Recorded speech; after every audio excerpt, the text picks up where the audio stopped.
প্রিয় নবম দশম শ্রেণীর শিক্ষার্থীরা, আজকের ক্লাসে আমরা তোমাদের বিজ্ঞান বইয়ের প্রথম অধ্যায় উন্নততর জীবনধারা এর তামাক ও মাদকের ক্ষতিকর প্রভাব এবং প্রতিকার, সুস্থ জীবনের জন্য সচেতনতা ও সামাজিক প্রতিরোধ এই বিষয়বস্তুগুলো আলোচনা করব। তো চলো আজকের ক্লাসটি শুরু করা যাক। আচ্ছা, প্রথমেই আমরা দেখতে পাচ্ছি তামাক ও ধূমপান এর প্রাথমিক ধারণা। ওকে, আচ্ছা, তোমাদের জন্য আরেকটু বড় করে নেই যাতে তোমরা ক্লাসটা আরো সুন্দর করে করতে পারো। তামাক গাছ থেকে তামাক পাতা ও ডাল শুকিয়ে তামাক তৈরি করা হয়। তো তামাক মূলত হচ্ছে একটা পাতা, এক ধরনের পাতা। শুকনো তামাক পাতা কুচি কুচি করে কেটে বিড়ি, সিগারেট, চুরুট ও হুক্কা তৈরি করা হয়। ঠিক আছে, তো তোমরা যারা আসলে ভালো স্টুডেন্ট, ঠিক আছে, এসবের ধারে কাছেও যাও না, তারা এগুলো জেনে রাখো যে তামাক পাতা কুচি কুচি করে কেটে বিড়ি, সিগারেট, চুরুট ও হুক্কা তৈরি করা হয়। ঠিক আছে, শুধুমাত্র জ্ঞানের জন্য জেনে রাখো, কিন্তু এগুলোর ধারে কাছে না যাওয়াই উত্তম। আচ্ছা, এই যে তামাক পাতায় নিকোটিন, ওকে, এই নিকোটিন নামে এক ধরনের বিষাক্ত পদার্থ থাকে। এই নিকোটিন কি করে? নার্ভকে, আমাদের যে স্নায়ু, ঠিক আছে, সেই স্নায়ুকে উত্তেজিত করে। এরপরে থাকে কার্বন মনোঅক্সাইড, যা অক্সিজেন বহন ক্ষমতা কমায়। আর থাকে টার বা আলকাত্রা, যা ফুসফুসের ব্যাধি সৃষ্টি করে। ঠিক আছে, সো এই যে তামাক বা তামাকজাত দ্রব্যে অনেক ধরনের ক্ষতিকর পদার্থ থাকে। তার মধ্যে রয়েছে নিকোটিন, যা নার্ভ বা স্নায়ুকে উত্তেজিত করে। কার্বন মনো অক্সাইড, বলতেছে মনো অক্সাইড, অর্থাৎ এটা অক্সিজেনের উল্টা। যদি তাই হয়, এটা অক্সিজেন বহন ক্ষমতা কমায়। ঠিক আছে, তুমি ঠিকভাবে শ্বাস প্রশ্বাস নিতে পারবে না, শরীরে শক্তি কম অনুভব করবে, দুর্বল দুর্বল মনে হবে। আর কি টার বা আলকাত্রা, এক ধরনের তৈলাক্ত চিটচিটে তরল পদার্থ। এটা কি করে? ফুসফুসে ব্যাধি সৃষ্টি করে। ঠিক আছে, আচ্ছা, তো তোমাদের জন্য আমি এইভাবে সুন্দর ছবি সহকারে ইন্টারেক্টিভ ক্লাস সাজিয়েছি। এই ক্লাসগুলো করে আসলে তোমার কেমন লাগে সেগুলো আমাদেরকে কমেন্ট করে জানাতে পারো। আচ্ছা, এরপরে রয়েছে ধূমপানের ফলে ফুসফুসের ক্ষতি।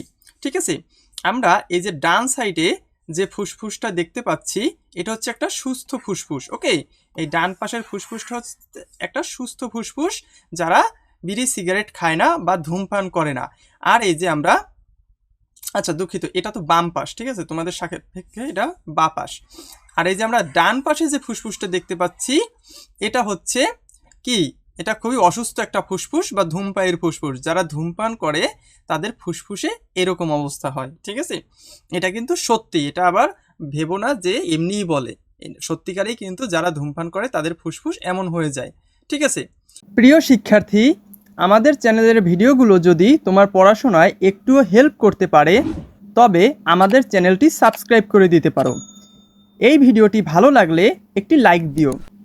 আমাদের ভিডিওর মাধ্যমে যদি তুমি পড়াশোনায় একটু উপকৃত হও, তবেই আমরা সার্থক। এরপরে কি লিখছে? ধূমপানের ফলে ফুসফুসের অ্যালভিওলাই বা বায়ুথলি ক্ষতিগ্রস্ত হয় এবং শ্বাস প্রশ্বাসে বাধার সৃষ্টি করে। আচ্ছা, তো ফুসফুসের অ্যালভিওলাই জিনিসটা কি? আসলে ছোট ছোট বল, বেলুনের মতো ছোট ছোট ফাঁকা জায়গা। ঠিক আছে, এই অ্যালভিওলাইয়ের সুবিধা হচ্ছে আমরা যখন শ্বাস প্রশ্বাস আমাদের নিজেদের ভিতরে টানি, তখন এই অ্যালভিওলাইগুলো প্রসারিত হয়ে বাতাসের শ্বাসটা ভিতরে কিছুক্ষণের জন্য ধরে রাখে। আর ধূমপান করলে হয় কি, ওই যে টার বা আলকাত্রা অ্যালভিওলাইটার প্রসারণ ক্ষমতা কমিয়ে দেয়, ইলাস্টিসিটি কমিয়ে দেয়। বুঝতে পেরেছো? অর্থাৎ একটা বেলুন যদি ফু দিলে প্রসারিত না হয়, তাহলে কি বেলুনের মধ্যে বাতাস ধরবে? ধরবে না। তো ঠিক সেই রকম একটা বেলুনের কথা চিন্তা করো, যে একদম পলিথিনের মতো শক্ত হয়ে গেছে, যত ফু দিই ও আর বাড়তেছে না, ও একদম টাইট হয়ে বসে আছে। তো অ্যালভিওলাইর এরকম একটা ক্ষতিগ্রস্ত অবস্থা হয়, যার ফলে আমাদের শরীরে বেশি অক্সিজেন ধরে রাখতে পারি না। ঠিক আছে, এরপরে আমরা ধূমপানের ক্ষতিকর দিকসমূহ নিয়ে আলোচনা করব। ঠিক আছে, আচ্ছা, ধূমপানের ক্ষতিকর দিকসমূহ: ফুসফুস ক্যান্সার, ঠোঁট, মুখ, ল্যারিংস ও মূত্রথলির ক্যান্সার, ব্রঙ্কাইটিস ও পাকস্থলী আলসার। তাহলে ফুসফুসে যে ধরনের রোগ হয়, ফুসফুসে কি কি রোগ হয়? এক, সবচেয়ে বড় যেটা, ফুসফুস ক্যান্সার হতে পারে বা লাংস ক্যান্সার বলে। এরপরে ঠোঁট, মুখ, ল্যারিংস ও মূত্রথলির ক্যান্সার, ব্রঙ্কাইটিস ও পাকস্থলী আলসার হয়। ঠিক আছে, এগুলো একটু মনে রাখবা, পরীক্ষার খাতায় লিখে দিয়ে আসবা। ফুসফুস ক্যান্সার, ঠোঁট, মুখ, ল্যারিংস ও মূত্রথলির ক্যান্সার। তুমি আলসারও লিখতে পারো, আলসার মানে ক্ষত। ব্রঙ্কাইটিস মানে এক ধরনের শ্বাস প্রশ্বাসের সমস্যা। ঠিক আছে, আর কি আলসার হতে পারে। এরপরে কি আয়ু কমে যাওয়া, অর্থাৎ একজন সুস্থ ব্যক্তি যত বছর বাঁচবে একজন ধূমপান করা ব্যক্তি তার থেকে অনেক কম বছর বাঁচবে। ঠিক আছে, সে হয়তো অকালে মারা যেতে পারে।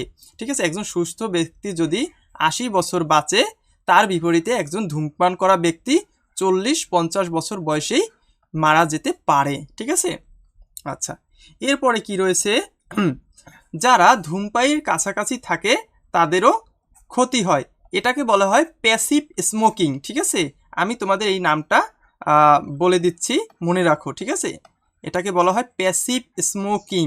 হ্যাঁ, যারা এর পাশাপাশি থাকে তারা এটা করে আর কি।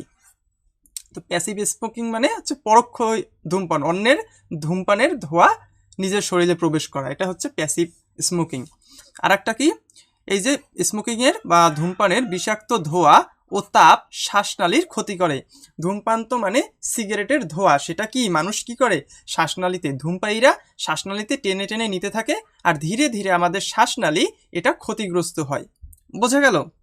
তো একজন সচেতন এবং বুদ্ধিমান ব্যক্তি হিসাবে তোমরা কিন্তু কখনো ভুলেও এ কাজ করবে না। ঠিক আছে, আবার অন্যকেও সচেতন করবে। আচ্ছা, এরপরে কি আছে, ধূমপান ও তামাকজাত পদার্থ ব্যবহার নিয়ন্ত্রণ প্রচেষ্টা। ঠিক আছে, কিভাবে এটা নিয়ন্ত্রণ প্রচেষ্টা করা যায়। এক, প্রকাশ্য স্থানে নিষিদ্ধ। আমাদের দেশে কিন্তু এখনো সেই আইন আছে যে প্রকাশ্যে বা পাবলিক প্লেসে কেউ ধূমপান করতে পারবে না, কিন্তু তারপরেও কোনো জনগণ এটা মেনে চলে না। ঠিক আছে, তুমি যদি আরো উল্টা কাউকে নিষেধ করতে যাও, বলবে এই ছেলে তোর কাজ কি, একটা চড় দিব, তাই না, এরকম বলে। ঠিক আছে, কিন্তু আসলে কিন্তু খাতা কলমে আইন আছে কিন্তু বাস্তবায়ন নেই। প্রিয় শিক্ষার্থী, সহজ শেখার অনলাইন ক্লাসে ভর্তি হয়ে তুমিও পেতে পারো আকর্ষণীয় কম্পিউটার, ল্যাপটপ ও আইফোন পুরস্কার।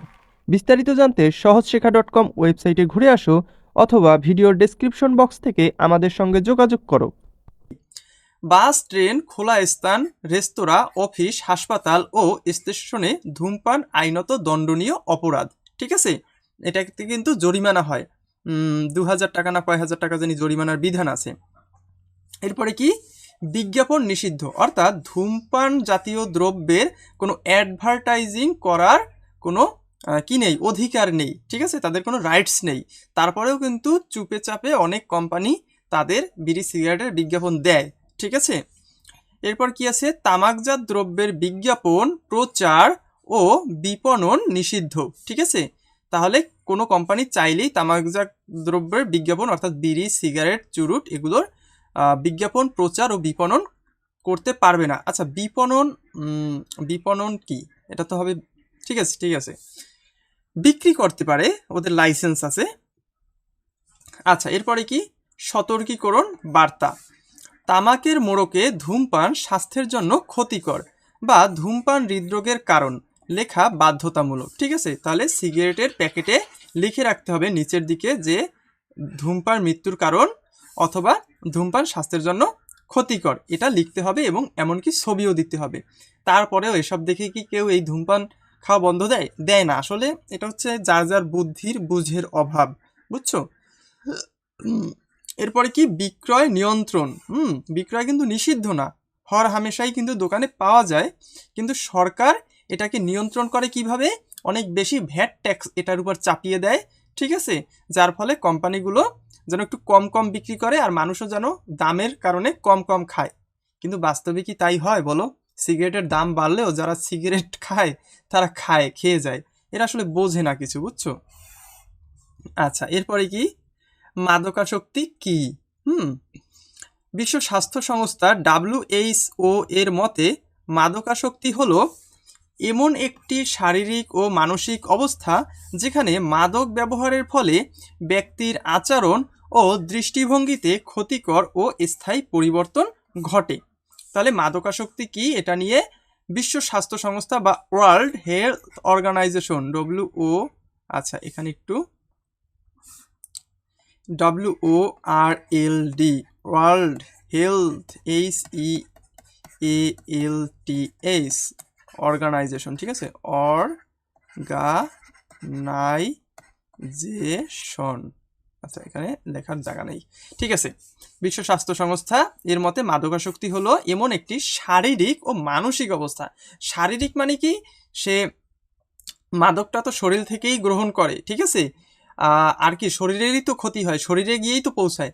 আবার তার পাশাপাশি এটা একটা মানসিক অবস্থায়, কারণ হচ্ছে মাদক যারা নেয় নিয়মিত, তারা যদি একদিন মাদক না নিতে পারে তখন তার মাথা খারাপ হয়ে যায়, পাগল হয়ে যায়, ঠিক আছে। তাই বলা হচ্ছে মানসিক অবস্থা, যেখানে মাদক ব্যবহারের ফলে ব্যক্তির আচরণ ও দৃষ্টিভঙ্গিতে ক্ষতিকর ও স্থায়ী পরিবর্তন ঘটে। মাদক না নিলে শারীরিক ও মানসিক যন্ত্রণার সৃষ্টি হয়, এটাই, ঠিক আছে। মাদক এমনই একটা ক্ষতিকারক জিনিস যে একবার যাকে ধরো তাকে ছাড়তে গেলে কষ্ট হয়, ঠিক আছে, মানে এটা এতই খারাপ একটা জিনিস। কয়েকটি মাদকের নাম: আফিম, হেরোইন, মদ, প্যাথিডিন, বারবিচুরেট, কোকেন, ভাং, চরস, মারিজুয়ানা, এলএসডি, ইয়াবা ইত্যাদি। ক্লিয়ার? আচ্ছা, মাদকাসক্তির লক্ষণসমূহ: খাওয়ার প্রতি আকর্ষণ কমে যায়, ঠিক আছে, যারা মাদক নেয় তাদের সময় মতো খেতে ইচ্ছা করে না, সবসময় অগোছালোভাবে থাকে, তারা গুছিয়ে থাকতে পছন্দ করে না, দৃষ্টিতে অস্বচ্ছতা অর্থাৎ চোখে কম দেখে এবং চোখ লাল হওয়া এবং তাদের চোখ লাল হয়ে যায়, কোনো কিছুর প্রতি আগ্রহ না থাকা, ঠিক আছে, কোনো কিছুতেই তাদের আর ইন্টারেস্ট থাকে না, এবং ঘুম না হওয়া, এবং তাদের কিন্তু ঘুম হয় না, কর্মবিমুখতা অর্থাৎ কি তাদের কাজে যেতে ইচ্ছে করে না, ঠিক আছে, কাজকর্ম করতে ইচ্ছে করে না, হতাশা, সবসময় ডিপ্রেশনে থাকে, ঠিক আছে, ডিপ্রেশন এ থাকে। এরপরে আছে কি শরীরে অত্যাধিক ঘাম নিঃসরণ, তাদের কিন্তু বেশি বেশি ঘাম হয়, আর কি সব সময় নিজেকে সবার থেকে দূরে রাখা, কিন্তু এটা কিন্তু সবসময় সত্যি না, যারা বিড়ি সিগারেট খায় কিন্তু তারা কিন্তু সবসময় নিজেকে দূরে রাখে না, তারাও কিন্তু মিশুক হয়, কিন্তু যারা ওই আফিম, প্যাথিডিন, হেরোইন এগুলো গ্রহণ করে তারা অনেকটা নিজেকে অন্যদের কাছ থেকে সরিয়ে নেয়। আচ্ছা, এরপরে রয়েছে মাদকাসক্তির কারণ, পরিবেশগত প্রভাব, কেন মানুষ মাদক গ্রহণ করে, ঠিক আছে।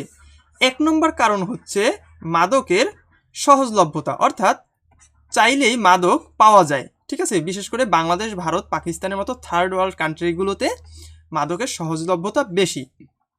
বেকারত্ব ও অসামাজিক পরিবেশ, এখানকার ছেলেমেয়েরা কিন্তু অনেকেই বেকার, ঠিক আছে, পড়ালেখা ছেড়ে দেয়, কাজকাম নাই, সারাদিন ঘুরে বেড়ায়, কি করবে, ওই চায়ের দোকানে গিয়ে একটা বিড়ি সিগারেট খায়, কেউ কেউ গাঁজা খায়, কেউ কেউ আরও বড় বড় ধরনের মাদক নেয়, মানে খুবই খারাপ একটা অবস্থা। আর কি অসামাজিক পরিবেশ, দেখা যায় বাংলাদেশের অধিকাংশ জায়গা শিক্ষিত না, বেশিরভাগই অশিক্ষিত মূর্খ লোকজন দিয়ে ভরা, এবং সেই পরিবেশে বেড়ে উঠলে একটা ছেলে বা একটা মেয়ে তারাও মাদক নিতে পারে। অল্প বয়সে স্কুল থেকে বিদায়, ঠিক আছে, যারা অল্প বয়সে স্কুল থেকে ঝরে যায় তারাও মাদকে আসক্ত হয়ে পড়ে। আচ্ছা, এরপরে কি চলচ্চিত্র বা টিভি সিরিয়ালের দৃশ্য দেখা, হ্যাঁ, আজকাল মুভিতে কিন্তু মাদক প্রমোট করে, বিশেষ করে ইন্ডিয়ান মুভিগুলোতে তুমি দেখবা খুব স্টাইলিশভাবে সিগারেট টানে, বা দেখা যায় যে মদ, যেটা সেই মদ খায়, সেটা একটা কি স্মার্টনেস, কুলনেস, তাই না? এই চলচ্চিত্র বা টিভি সিরিয়াল কিন্তু এই মাদকটাকে প্রমোশন করে, ঠিক আছে, এটা দেখেও অনেক ছেলেমেয়েদের ইচ্ছে জাগে যে আমরা একটু মাদক নিয়ে দেখি, টেস্ট করে দেখি, এটা মনে হয় একটু হিরোগিরি দেখানো, ঠিক আছে, মাদক নেওয়া বোধহয় একটু হিরোগিরির মধ্যে পড়ে। আর কি আশেপাশে ড্রাগের রমরমা ব্যবসা, হ্যাঁ, এটাও ঠিক, এখন তো বাংলাদেশে চারিদিকে মাদকের ব্যবসা একদম ভরে গেছে, ঠিক আছে। তোমার মানে কি একটা অবস্থা বলবো, বলতে গেলে আমার খারাপ লাগে, তাও কি বলবো, যে এখন চাইলেই এলাকা বসে তোমার এই যে গাঞ্জা, ইয়াবা, হেরোইন এগুলো এখন পাওয়া যায়, ঠিক আছে, কিন্তু বাংলাদেশ মনে করো অনেকটা ডুবে গেছে, আমার আমার ব্যক্তিগত ধারণা, ঠিক আছে, বাংলাদেশের বেকার যুবকরা শেষ হয়েছে মাদকের কারণে, এই যে বিড়ি সিগারেট তো আছেই, তারপরে গাঁজা, ইয়াবা যেটাকে অনেকে বাবা বা গুটি বলে, তারপরে হিরোইন, ফেন্সিডিল, মদ, এগুলো তো আছেই, এরপরে আর একটা নতুন মাদক, সেটা হচ্ছে টিকটক, তারপরে কি শর্টস, রিলস, এগুলো বর্তমানে ইয়ং জেনারেশনদের মাথা খেয়ে দিচ্ছে। তো তোমরা যারা পড়ালেখা করতেছো, মন দিয়ে পড়ালেখা করতেছো, আমার কাছ থেকে সবসময় তোমাদের জন্য দোয়া থাকবে, তোমরা অনেক বড় হও, ঠিক আছে? তোমরা খারাপ পথে যাবা না, কারণ বাংলাদেশ এখন এমন একটা জায়গা যে অটোমেটিক তুমি খারাপ পথে পিছলে পড়ে যেতে পারো, তাই তোমাকে সবসময় সতর্ক থাকতে হবে, ঠিক আছে? আচ্ছা, এরপরে কি মাদকাসক্তির কারণ, কি কি কারণে মানুষ মাদক গ্রহণ করে? একটা হচ্ছে পারিবারিক প্রভাব, ঠিক আছে? পরিবারে অনেক ঝামেলা থাকে, এর কারণে অনেকে মাদক নেয়। দেখো সেগুলো বলা হয়েছে, বাবা মায়ের নিয়ন্ত্রণের অভাব, ঠিক আছে? অনেক বাবা মা তাদের সন্তানকে নিয়ন্ত্রণ করতে পারে না, বোঝাতে পারে না যে বাবা এই মাদক কখনো তুমি গ্রহণ করবে না। এরপরে কি হতাশা ও একাকিত্ব, অনেক ছেলেমেয়েরা হতাশা ও একাকিত্ব থেকে মাদক নেওয়া শুরু করে। সন্তানকে বেপরোয়াভাবে টাকা দেওয়া, অনেক বাবা মা সন্তানকে ইচ্ছা মতো টাকা দেয়, নেও বাবা তুমি খাও, ঠিক আছে, যত টাকা ইচ্ছা খাও। ওরা সেই টাকা নিয়ে বন্ধু বান্ধবের সাথে সিগারেট খায়। পরিবারের সদস্যদের প্রতি যত্নহীনতা, ঠিক আছে, অর্থাৎ পরিবারের সদস্যরা যদি তার যত্ন না নেয় তখনও সে মাদক নিতে পারে। উগ্র জীবনযাত্রা বা মানসিকতা, সে সবসময় উগ্র থাকে, এই সবাইকে মেরে মেরে দিব, সবাইকে ফেলে দিব, ঠিক আছে, কেউ আমার কিছু করতে পারবে না, আমি এলাকার ডন, আমি এলাকার ভিলেন, এরকম একটা মনোভাব থাকে সবসময়, ঠিক আছে? এজন্য অনেকে মাদক গ্রহণ করে। আর কি খারাপ সহচর্য বা খারাপ বন্ধু বান্ধবের সাথে মেশা। এরপরে রয়েছে ড্রাগ আসক্তি নিয়ন্ত্রণ ও নিরাময়। আচ্ছা, মাদকাসক্তি নিরাময় করা অত্যন্ত কঠিন কাজ। একবার আসক্ত হলে শরীরের কোষগুলো মাদকের প্রভাবে ক্ষতিগ্রস্ত হয়। তখন শরীরের প্রত্যেকটা স্নায়ু চায়, মাদককে চায়, যে শরীরকে বলে মাদক গ্রহণ করো, না হয় কিন্তু শরীরটা ভালো লাগতেছে না, ঠিক আছে, শরীরটা আর সুস্থ মনে হয় না। চ্যালেঞ্জ, মাদক হঠাৎ বন্ধ করলে শ্বাসকষ্ট, ঘাম ও চরম ঘুমের ব্যাঘাত ঘটে। এজন্য মানসিক হাসপাতালের বা রিহাব সেন্টারের প্রয়োজন, ঠিক আছে? হঠাৎ করে যদি জোর করে কেউ মাদক ছেড়ে দেয় তখন কিন্তু সে একটু সমস্যায় পড়ে। তাই বলে কি মাদক ছাড়া যাবে না? অবশ্যই মাদক ছাড়তে হবে, ধীরে ধীরে ছাড়তে হবে, ঠিক আছে? অনেকে যারা বিশেষ করে বিড়ি সিগারেট খায়, আমি এমনও দেখছি তারা হুট করে একদিন মাদক ছেড়ে দিয়েছে, মানে বিড়ি বলে কি আমি একদিন সিদ্ধান্ত নিয়েছি আমি সিগারেট খাবো না, আর সেদিন থেকে আর খাইনি, আজকে 1 বছর 2 বছর হয়ে গেল আর খাই নাই, এমনও লোক আমি দেখেছি, ঠিক আছে? তো চাইলেই এটা পারা যায়। পদ্ধতি ও সহানুভূতি, মাদকাসক্ত ব্যক্তিকে ঘৃণা করা যাবে না। তাহলে যে মাদক নেয় সেভাবে, ও আচ্ছা আমি সিগারেট খাই, এতে এতে সবাই আমাকে ঘৃণা করে, তার লাভ কি, আমি খেয়েই যাব সিগারেট, এই সিগারেটই আমার আপন, এই গাঁজাই আমার আপন। মানে যারা মাদকাসক্ত ব্যক্তি ওদের ব্রেইনটা এইভাবে হয়ে যায়, বুঝছো? ওদের ব্রেইন সবসময় এরকম চিন্তা ভাবনা করে। তাই কি করতে হবে, তাদেরকে সহানুভূতির সাথে চিকিৎসা ও পরামর্শ দিতে হবে, তাদের পাশে থাকতে হবে, তাদেরকে বুঝিয়ে কোনোভাবে এই মাদকটা ছাড়া যায় কিনা সেটা চেষ্টা করতে হবে। এরপরে কি সামাজিক প্রতিরোধ ব্যবস্থা, নৈতিক শিক্ষা, মাদকাসক্ত ব্যক্তিকে খুঁজে বের করা এবং তাদের চিকিৎসার ব্যবস্থা করা। পারিবারিক ভূমিকা, সন্তানদের সাথে বন্ধুত্বপূর্ণ সম্পর্ক রাখা এবং তাদের অলস সময় কাটাতে না দেওয়া। সচেতনতা বৃদ্ধি, মাদকাসক্তি ক্ষতিকর ও প্রতিরোধযোগ্য, এই বিষয়ে সামাজিকভাবে সচেতনতা তৈরি করা উচিত, যে মাদক একে তো তোমার ক্ষতি করবে, দ্বিতীয়ত যারা অলরেডি মাদক ধরে ফেলছে তারাও চাইলে মাদক ছাড়তে পারবে, চেষ্টা করলেই পারবে। আর একটা কি পুনর্বাসন, সুস্থ জীবনে ফিরে আসার জন্য পুনর্বাসনের ব্যবস্থা করা। আচ্ছা, এরপরে রয়েছে কি সরকারি প্রতিরোধ ও আইন, ঠিক আছে? মাদকের ব্যাপারে সরকার কি প্রতিরোধ ব্যবস্থা এবং আইন প্রণয়ন করছে সেটা আমরা একটু দেখি। আচ্ছা, কঠোর আইন, মাদক সেবন বিক্রয় নিষিদ্ধ করা এবং এ ব্যাপারে কড়া আইন প্রয়োগ করা। সরকারের উচিত যে মাদক সেবন, যে মাদক গ্রহণ করা, এটাও নিষিদ্ধ করতে হবে, একই সাথে বিক্রয় নিষিদ্ধ করতে হবে। আচ্ছা, মাদক যদি দোকানে হরহামেশা বিক্রি হয় তাহলে মানুষ মাদক ছাড়বে না, এজন্য সরকারের উচিত এই বিক্রয়টাকেও নিষিদ্ধ করা, এই ব্যাপারে কড়া আইন প্রয়োগ করতে হবে। ওই যে একটু আগে বললাম যে পাবলিক প্লেসে ধূমপান করলে জরিমানার তো বিধান আছে, কিন্তু সেটা কেউ মানে না, এজন্য আইনটাকে আরো কড়া করতে হবে, যে জরিমানা ক্লাস নিচ্ছি। আচ্ছা, আর কি প্রচারণা, মাদক সেবনের কুফল সম্পর্কে সরকারি ও বেসরকারি প্রচার মাধ্যমে প্রচারণা চালানো। শিক্ষা কার্যক্রম, স্কুল ও কলেজের পাঠ্যপুস্তকে মাদকের ক্ষতিকর দিক অন্তর্ভুক্ত করা। ঠিক যেমন এখানে করেছে, তাই না? তোমাদের বইতে মাদকের ক্ষতিকর দিকগুলো তুলে ধরেছে। আর এ সম্বন্ধে প্রচারও করতে হবে যে মাদক নেওয়া যাবে না, মাদকের ক্ষতিকর দিকগুলো তুলে ধরতে হবে।